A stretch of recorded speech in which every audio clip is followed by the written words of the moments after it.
Vous écoutez Radio Taïwan International et c'est l'heure des musées.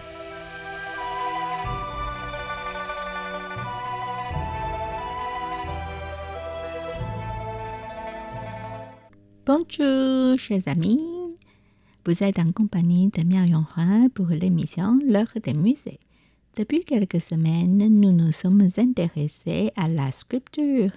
Sachez que la sculpture est un des plus anciens métiers d'art mis au point par l'humanité.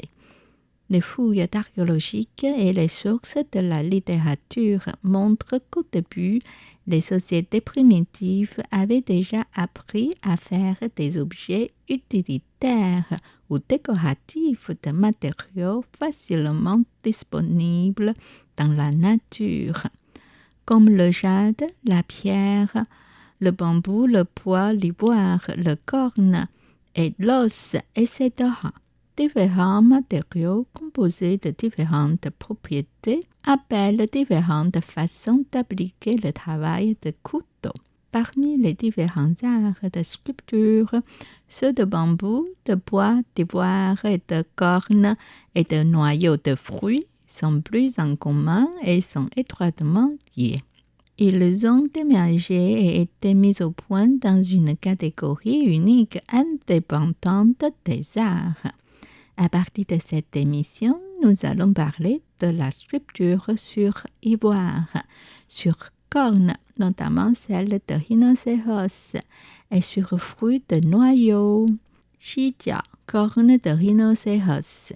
La corne est en fait une couche kératinisée de peau de nez du rhino, est considérée comme un ingrédient précieux dans la médecine chinoise.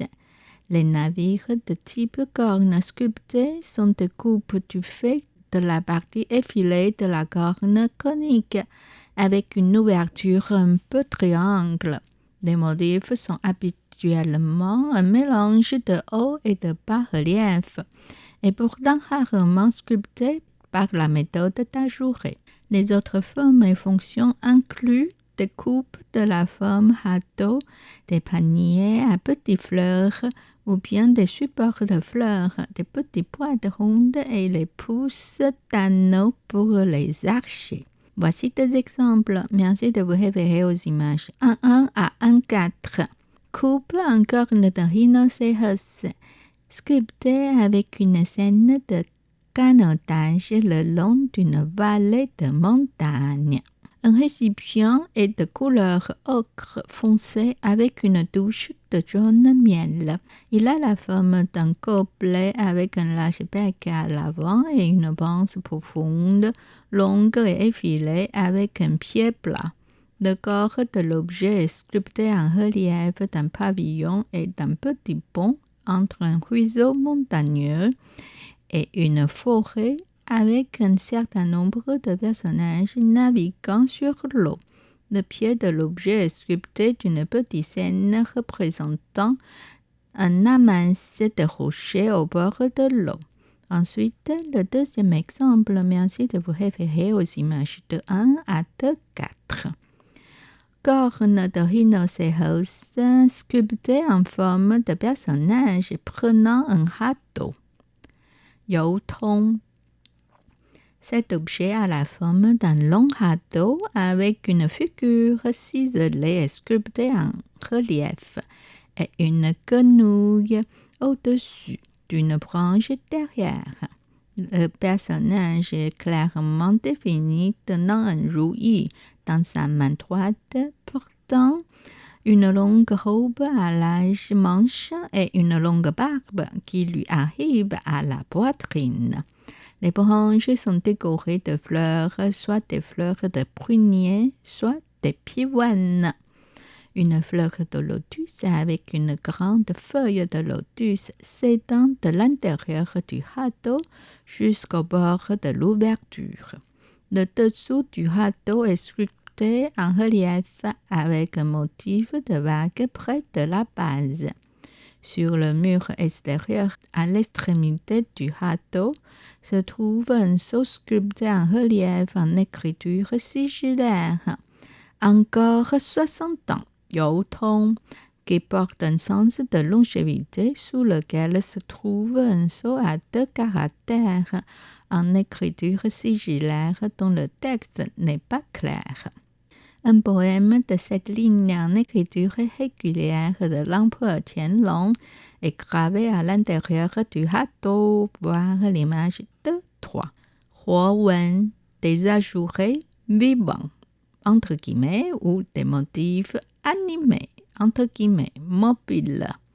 Le soi-disant 活文 est un motif libre et un motif dans lequel la décoration est étroitement imbriquée et peut être déplacée de haut en bas avec le bout du doigt, contrairement à une sculpture fixe. Le motif mobile est l'un des 2 chefs-d'œuvre du processus de sculpture d'ivoire du Guangdong. Comme le matériau est prélevé sur l'ivoire entière et sculpté en partie, les pièces sont généralement de petite taille et la décoration sont extrêmement subtiles. À la cour des Qing, les artisans du canton spécialisés en ivoire, des chaînes liées, des ajourés vivants ou des motifs animés, mobiles, des tissages et des balles concentriques de sphères multiples, a obtenu l'appellation d'un travail de démon. Déjà, on va admirer un exemple de motif mobile. Voici un exemple. Merci de vous référer aux images 3.1 à 3.3. Poids de miniature en ivoire sculpté à décor ajouré. Ensemble de 11 pièces. Huang Zhenxiao. L'ensemble se compose de 11 poids en ivoire, dont 10 de taille et de formes différentes, qui doivent toutes être insérées dans la plus grande boîte. Cette petite boîte en ivoire ciselée d'un motif mobile sur la paroi fait partie d'un ensemble de boîtes rectangulaires en ivoire contenant une petite grenade en ivoire et une paire de petits lingzhi avec poignée. Voir l'image 3.3. 科起凸雕刻ou 高浮雕 sculpté en haut relief. Voici un exemple. Merci de vous référer aux images 4.1 à 4.3. Écran de table en ivoire décoré d'immortelles. Yang Wei Zhan. L'ensemble de l'objet a la forme d'une section de bambou dont le dos est sculpté en bas-relief d'une composition diagonale de 6 garçons faisant voler un cerf-volant. La décoration étant inclinée vers l'angle inférieur 3. Le cerf-volant étant suspendu au-dessus du côté supérieur gauche. Merci de vous référer à l'image 4.2 qui nous montre que l'avant de l'objet est sculpté en haut relief d'une scène de 18 Luohan traversant la rivière. Chacun chevauchant un animal dont un dragon, une tortue, un lion, un cerf, un taureau et un animal étranger avec un lohan allongé sur un tapis au plus haut. Une inscription en petits caractères noirs figure sur le chaume de bambou à gauche, fabriqué par Yang Wei Zhan au début de l'automne de l'année Wu, la 3e année de l'ère Qianlong. Merci de vous référer à l'image 4.1 où j'ai indiqué une flèche rouge. Le début de l'automne est le 7e mois du calendrier lunaire. L'avant de l'objet est sculpté avec 4 pieds à chaque coin. Merci de vous référer à l'image 4.1 où j'ai marqué 4 flèches bleues, de sorte qu'il pourrait être placé sur une bibliothèque comme un accoudoir, l'arrière de l'objet étant maintenant transformé en avant.